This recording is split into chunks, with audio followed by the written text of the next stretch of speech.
안녕하세요. 옛 이야기입니다. 옛 이야기의 사연을 여러분들에게 읽어드릴 DJ 유진입니다. 구독과 좋아요는 채널 운영에 큰 힘이 됩니다. 꼭 부탁드리며 저는 여러분들의 댓글도 모두 읽고 있으니 댓글도 많은 참여 부탁드립니다. 그럼 오늘의 사연 바로 시작할게요. 안녕하세요.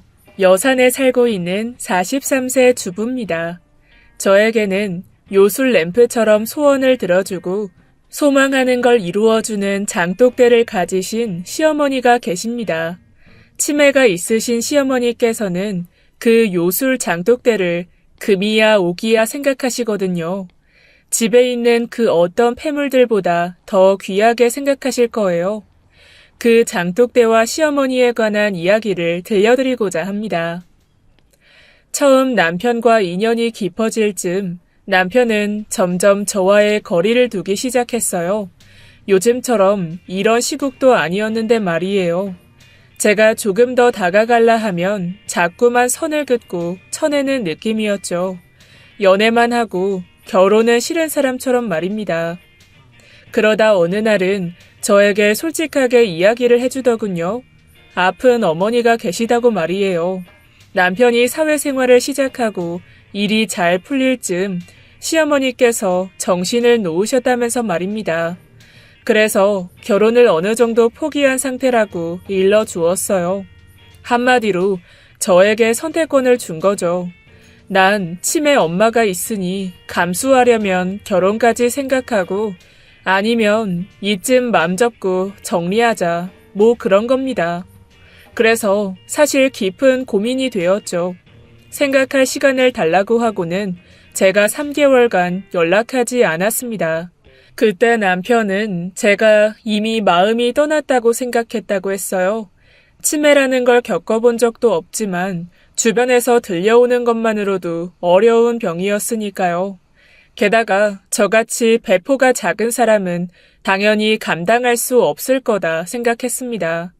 하지만 남편에 대한 마음이 이미 너무 깊어져 있었기 때문에 한번 뵙기라도 해보자 라는 생각이 들었죠. 그래서 용기를 내어 남편의 집에 찾아갔어요.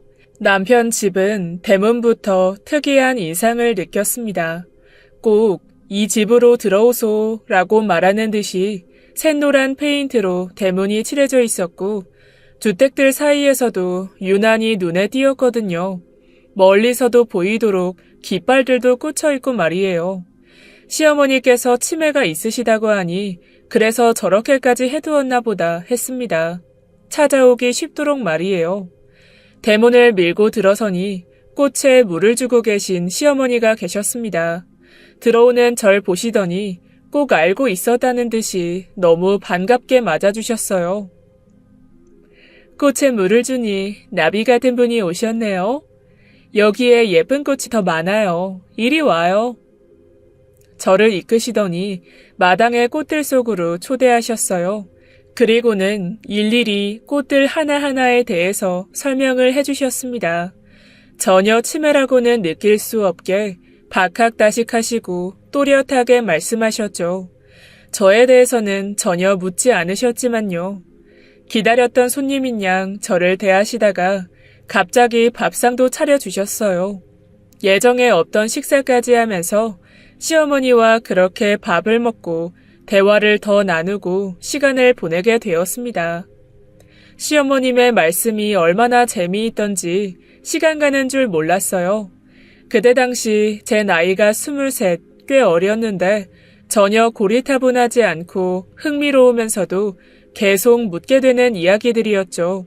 그렇게 한참을 대화하고 있는데 남편이 집으로 들어왔어요. 그저 이별인 줄 알았던 절 보고는 반가운 듯 하면서도 조심스러운 모습이었습니다. 남편이 들어오자 시어머니께서는 바로 절 가리키며 여기 너의 나비가 왔다 라고 하셨어요. 그리고는 남편을 가리키며 저에게 제가 여기 꽃들처럼 키우는 제 아들이에요. 라며 제가 누군지 알고 계신 눈치였습니다. 그때는 남편과의 관계 정리 때문에 시어머니의 그 말을 이해 못했었는데 아마도 어미인 시어머니께서는 몇 달간 힘들어하는 아들의 모습이 보이셨겠죠. 눈치를 채신 듯 했어요. 남편은 저를 데리고 나와서는 그 노란 대문 앞에서 이야기를 했어요. 확인사살 하러 온 거냐면서요. 자기는 무조건 홀어머니, 게다가 치매가 있으신 어머니와 살아야 하는데 그걸 받아들일 수 있는 여자와 결혼할 수 있다고 다시 한번 못을 박더라고요. 그래서 전 바로 알겠다고 했어요. 잘 몰라서 그랬지만 그때 제가 잠깐 뵌 시어머니의 치매는 제가 받아들일 수 있는 수준이라고 생각했거든요. 제가 바로 수긍하자 남편은 놀란 듯 아무 말이 없었습니다. 그러다 제 손을 잡아주었어요. 사실 선택권을 주기는 했지만 몇 날 며칠을 울었다고 고백했습니다. 당장 달려가서 어머니고 뭐고 다 버릴 테니 헤어지지 말자고 하려고 했다고 말입니다. 그 정도로 많이 고민했다니 한편으론 고맙고 한편으로는 제가 앞으로 헤쳐갈 것에 대한 긴장감도 생기더군요. 그렇게 남편과 이야기 중인데 대문이 열리더니 시어머니께서 나오셔서는 저와 남편의 손목을 잡아 끄시더니 사랑방으로 이끄셨어요. 언제 준비를 다 해놓으신 건지 사랑방에는 워낙 금침이 깔려있고 누가 봐도 신혼방처럼 꾸며져 있었습니다. 그리고는 저와 남편을 보시며 해맑게 웃으셨어요. 방금 전까지 울먹울먹 하던 남편은 아예 펑펑 울더라고요. 그때 남편도 겨우 24살이었으니 왜 그리도 울었는지 이해가 갑니다. 저보다도 더 무서웠을 거예요. 앞으로 혼자서만 가야 할 길이라고 생각했을 테니까요. 그렇게 저희는 시어머니가 만들어주신 보금자리에서 신혼생활을 시작하였습니다. 남편은 형제도 없고 시어머니 한 분뿐이셔서 크게 어렵거나 불편할 것도 없었어요. 게다가 결혼하고 한 번도 시어머니께서 치매라서 힘들다, 괴롭다 느껴본 적도 없고요. 그 정도로 시어머니께서는 귀여운 치매셨습니다. 그러던 어느 날 집안에서 자꾸만 소모품들이 사라졌어요. 별것 아닌 손톱깎이부터 작은 휴지통, 조금 낡았지만 자주 신는 슬리퍼 등등이요. 누가 줘도 안 가질 만한 필요 없을 물건들 말입니다. 그렇다고 버릴 정도는 아니고 자주 사용하고 집에서는 필요한 것들이었어요. 의문만 갖다가 시어머니께서 자꾸 어디로 가시는 걸 발견했어요. 그래서 쫓아가 보니 남편의 구두 주걱을 큰 장독대 안에 넣으시는 겁니다. 저도 모르게 어머니, 그거 뭐 하시는 거예요? 그걸 왜 거기 넣어요? 그랬더니 시어머니께서 깜짝 놀라시더니 등 뒤로 장독대를 가리시는 거예요. 그리고는 모르는 척을 하시는데 시어머니 뒤편에 그 큰 장독대를 열어보니 이제껏 제가 찾아다닌 그 물건들이 다 거기 들어있는 겁니다. 어찌나 잔뜩 또 넣어두셨는지 장독대가 가득 차 있었어요. 그 잡동사니 물건들을 다시 옮겨두는데도 한참이 걸렸습니다. 시어머니께 이것들을 왜 여기에 두셨는지 물어봤어요. 그랬더니 하시는 말씀이 그 장독대는 귀중품을 넣어두는 곳이라고 하시는 거예요. 그래서 옛날에는 여기에 금도 넣어두고 현금도 숨겨두고 했다고 말이에요. 남편 학비나 생활비도 늘 여기에 넣어두고 쓰셨다면서 절대 다른 사람들한테 말하지 말라고 신신당부를 하셨어요. 특히나 시아버지께 말하지 말라고요. 시아버님께서는 남편이 막 대학에 들어갈 쯤 일찍 돌아가셨어요. 시어머니의 치매를 딱히 인지하고 있지 않았던 터라 시아버님 이야기를 꺼내시는 순간 아차 하고 느꼈습니다. 맞다, 시어머니 치매가 있으시지 하고 말이에요. 저에게 계속 누구보다 시아버님에게 여기 장독대를 알려주지 말라고 아주 신신당부를 하셨어요. 전 장단만 맞춰드리며 알겠다고만 하였죠. 그 뒤로도 며칠에 한 번씩 그 장독대를 열어보면 별별 물건들이 다 들어있었고 뭐가 없어졌다 하면 다 거기서 찾으면 됐었어요. 그 정도 불편함은 충분히 감당할 수 있었기에 괜찮았습니다. 남편에게는 말하지 않았어요. 남편은 늘 시어머니의 상태가 여기서 더 나빠지지만 않길 바라는 사람이었거든요. 퇴근하면 바로 저에게 묻는 것이 오늘 어머니 좀 어떠셨어? 별일 없었어? 거든요. 그렇게 늘 남편의 일상에는 시어머니에 대한 염려와 걱정뿐이라 거기에 더 보태고 싶지는 않았습니다. 전 시어머니의 치매가 딱 제가 감당할 수 있을 정도라 자부하고는 그 장독대 일은 그냥 넘기게 되었어요. 그러다 남편의 쉬는 날 오랜만에 시어머니, 저, 남편 이렇게 온 가족이 식사를 하고 앉아 있었어요. 그런데 골목에서 차가 빵빵하고는 끼익 하는 소리가 들렸어요. 저와 남편은 그저 지나가는 찻소리니 그런가 보다 하고 이어서 밥을 먹고 있는데 갑자기 시어머니께서 밥을 드시다가 맨발로 장독대로 막 뛰어가시는 거예요. 그리고는 장독대 뚜껑을 몇 번씩 열었다 닫았다 반복하시다가 계속 없어졌다 라는 말을 반복하시더니 막 경기를 일으키셨어요. 거의 장독대 안에 들어가다시피 몸을 숙여 한참을 뒤지시다가 남편을 붙잡고는 막 우시면서 내가 넣어둔 걸 너희 아버지가 그새 가져가셨다. 어떻게 하면 좋으냐 하시면서 정말 큰일이 터진 것 마냥 발을 동동 구르셨죠. 남편은 몇 번 있었던 일이었는지 그저 시어머니를 안고는 엄마, 아니야. 나 지금 대학도 졸업했고 그 돈보다 돈 많아. 걱정 안 해도 되고 여기에 돈 안 넣어둔 지 꽤 됐잖아. 돈 없었어. 아버지가 안 가져갔어. 엄마 돈 많아. 통장에 많아. 그리고는 시어머니 등을 토닥토닥 두드리며 진정시켜 주었습니다. 뒤에서 바라본 남편의 모습은 꼭 시어머니의 아빠 같았습니다. 시어머니께서는 남편이 달래주자 다시 아무 일 없다는 듯이 신나게 식사를 하셨어요. 전 남편을 바라보았고 남편은 그 장독대를 바라보았습니다. 그리고 대체 저게 뭐길래 저렇게 신경을 쓰실까 싶었죠. 시어머니께서 낮잠을 주무실 즈음 남편이 어렵게 이야기를 꺼냈어요. 시어머니께서 집안이 어려워서 남의 집 일을 하셨었는데 일을 하고 받은 돈을 늘 저 장독대에 넣어두셨대요. 그것도 시아버님 몰래 말이죠. 시아버님께서는 동네 소문난 노름꾼이셨대요. 그저 술 좋아하고 도박을 하고 다니면서 시어머니 속을 많이 썩이셨다고 말이죠. 그런 시아버님께서 돈을 가져갈까봐 몰래 숨겨놓으셨는데 그걸 어떻게 아셨는지 몰래 티 안 나게 조금씩 돈을 빼갔답니다. 그러다 나중에는 주체를 못하고 남편 학비로 모아둔 큰 돈을 다 가지고 나가버리셨고 그때 그게 너무 충격이셨는지 정신을 놓으시고는 제일 신경을 많이 쓰시는 게 이 장독대라고 말입니다. 그러던 어느 날 남편이 없던 평일이었어요. 그날도 골목에 작은 공사가 있어서 차 소리가 잦았고 이상하게 시어머니께서 많이 불안해하셨죠. 그러다 밖에서 큰 차 소리가 들려오자 시어머니께서는 저번처럼 장독대로 막 달려가셨어요. 지켜보던 저도 시어머니를 따라갔죠. 장독대를 감싸 안고는 몸을 숙이고 계셨어요.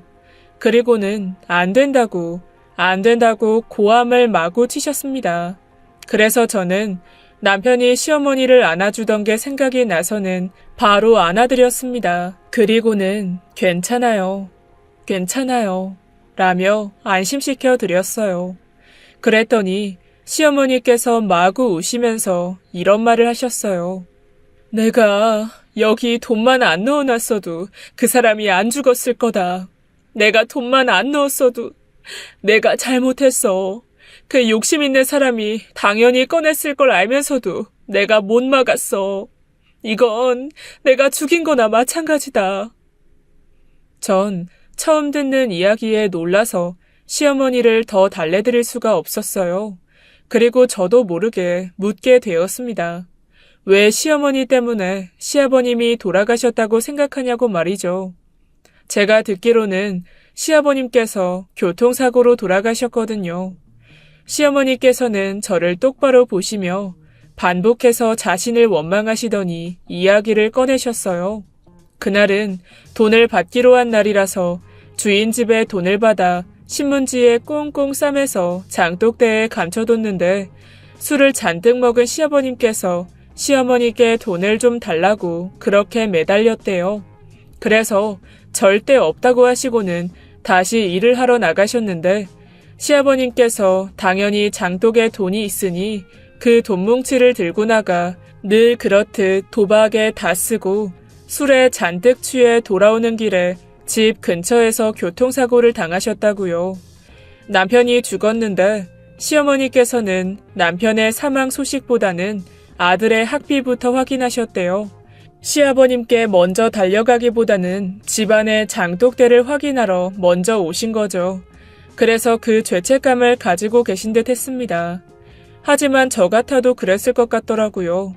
돌아가신 분께는 죄송스럽지만 남편이 재수에 삼수까지 했다길래 공부를 많이 못했나 싶었는데 학비 때문이었을 걸 생각하니 제 가슴이 다 답답해지더라고요. 혼비백산이 되어 있는 시어머니께 설명드렸어요. 앞으로는 이 장독대에 귀중한 거 넣어두지 말자고 말이에요. 정말 쓸모없고 버릴 것들만 넣기로 말이죠. 제 말에 시어머니께서는 울음을 그치시고는 갑자기 막 웃으셨어요. 그리고는 그럼 누가 가져가도 괜찮겠구나. 훔쳐갈까봐 걱정 안 해도 되고 오히려 훔쳐가주면 고맙겠어. 역시 똑똑하구나, 아가. 다시금 정신이 돌아오신 듯해 보이셨어요.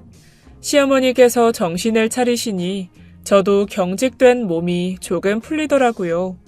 장독대를 쓰레기통으로 쓰기로 한 게 시어머니 마음에 평안이 생기셨는지 그 뒤로는 장독대에 잘 안 오셨습니다. 하루에도 10번 넘게 들여다보셨었는데 말이죠. 그렇게 별탈 없이 지나가던 제 일상에 한 번의 풍파가 들어섰습니다. 친정에 문제가 좀 생겼어요. 그때는 한창 보증을 서주는 게 있었는데 친정 아버지께서 보증을 잘못 서는 바람에 살고 있는 집이 다 날아가게 생긴 거예요. 제가 일을 하거나 한 게 아니었기 때문에 수중에 돈이 없었고 저에게 손을 벌리는 친정에 도움을 줄 수가 없어서 너무 가슴이 아팠습니다. 안 그래도 힘든 남편에게는 더더욱이 말할 수가 없었죠. 그래서 저도 모르게 한 번씩 한숨을 쉬고 티를 냈던 것 같아요. 그러자 시어머니께서 저를 끌고 다시 장독대 앞으로 갔습니다. 뚜껑을 열고는 저에게 여기에다 대고 한숨을 쉬라고 하시는 거예요. 아가, 우리 여기 장독대에다가 쓸모없는 거 다 버리기로 했었잖아. 여기 안에다가 다 버리자. 지금 신경 쓰는 거랑 걱정하고 있는 거 전부 다, 응? 쓰레기통으로 하기로 한 장독대를 감정 쓰레기통으로 쓰자고 하셨어요. 그래서 전 에라 모르겠다 하고는 가둬둔 고민을 장독대 입구에 대고는 막 털어놓았어요. 친정을 도와주고 싶은데 능력이 없어서 나 너무 한심하다. 그래서 힘들다. 이 힘든 마음이 다 사라졌으면 좋겠다 하면서 말도 안 되게 그냥 다 끄집어내서 털었던 것 같아요. 제가 무슨 말을 했는지 기억도 안 날 정도로 말입니다. 저를 바라보던 시어머니께서는 다 했느냐면서 장독대에 제 고민이 가득 찼다며 장독대 입구 위까지 찼다는 듯이 손으로 높이 올리시고는 꾹꾹 누르는 듯이 팔로 허공에 누르시다가 장독대 뚜껑을 닫으셨습니다. 그리곤 장독대가 다 찼으니 조만간 비우면 되겠다고 중얼거리셨어요. 그때는 시어머니께서 여느 때와 같이 치매 증상을 보이시는 건 줄 알았습니다. 절 위로하시는 건지를 눈치채지 못했어요. 며칠 지나지 않아서 친정 엄마에게 연락이 왔어요. 남편이 돈을 해주고 갔다고 너무 고맙다면서 말이죠. 전 너무 놀라서 한참을 가슴 졸이고 기다리다가 남편이 퇴근하고 들어오자마자 물어봤어요.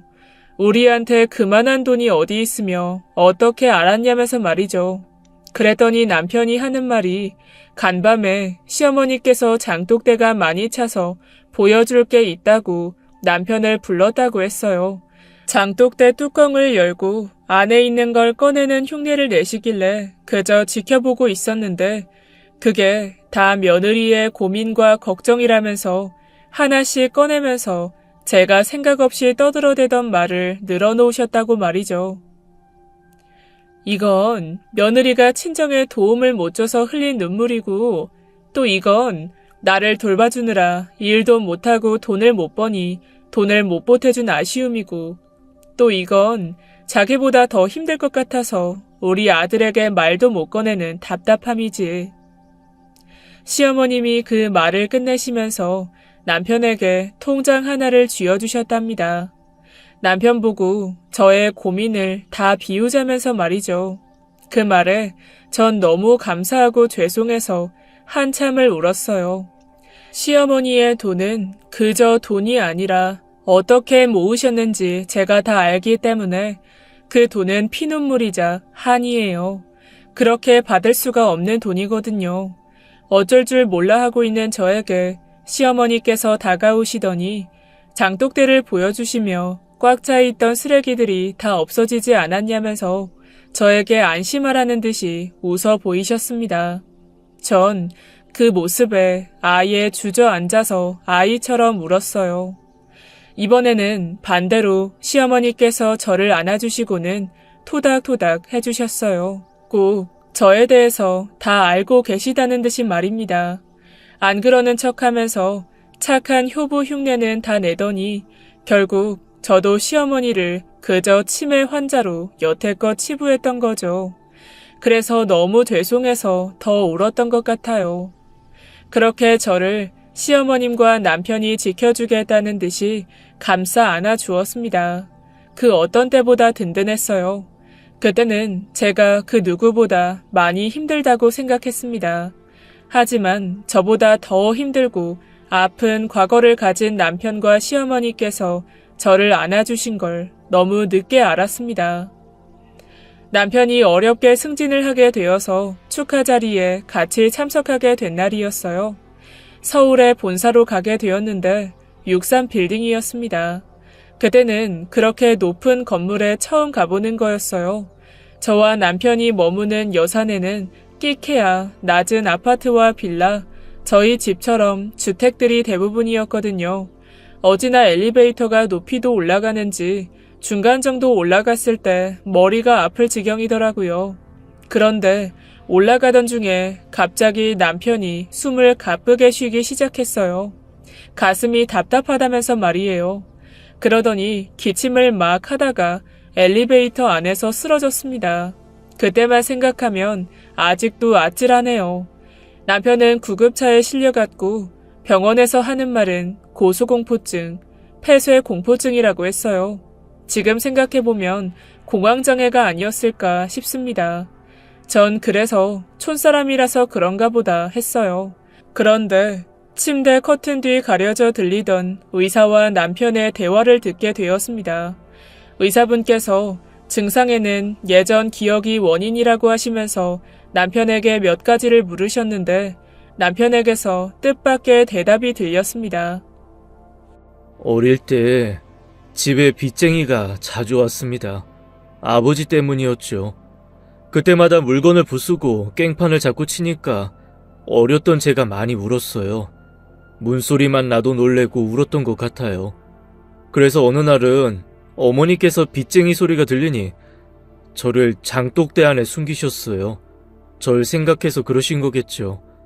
그렇지만 깜깜하고 바깥으로는 깨부수는 소리가 들리고 어머니 울음소리가 들렸어요. 더 지옥이고 악몽이었습니다. 그 당시 뭔가 귀중하고 지키고 싶은 건 다 장독대에 넣어두던 시어머님의 사랑이 남편에게는 두려움과 괴로움이었던 겁니다. 남편도 시어머니의 마음을 잘 알고 있기에 내색을 안 했겠죠. 남편과 시어머니께서는 서로가 서로를 지키기 위해서 조금씩 상처가 났던 것 같았습니다. 남편은 약을 처방받았고 그 약은 몇십 년이 지난 지금도 높은 곳을 가거나 할 때 먹어요. 그렇다고 시어머니의 행동이 잘못됐다고 생각하지는 않습니다. 남편 말로는 그렇게까지 하지 않았으면 남편 자신이 그 빚쟁이들의 폭력적인 모습을 다 봐서 나쁘게 변질됐을 수도 있었겠다고 말하고는 했어요. 충분히 머리로는 이해하지만 가슴이 떨리는 건 막을 수 없는 것뿐이죠. 그리고 시간이 제법 흘러 제가 30 중반이 걸쳐질 때쯤 그저 감당이 가능했던 시어머니의 치매는 점점 강도가 높아졌습니다. 그래도 그렇게 많이 힘들게는 하지 않으셨어요. 이전보다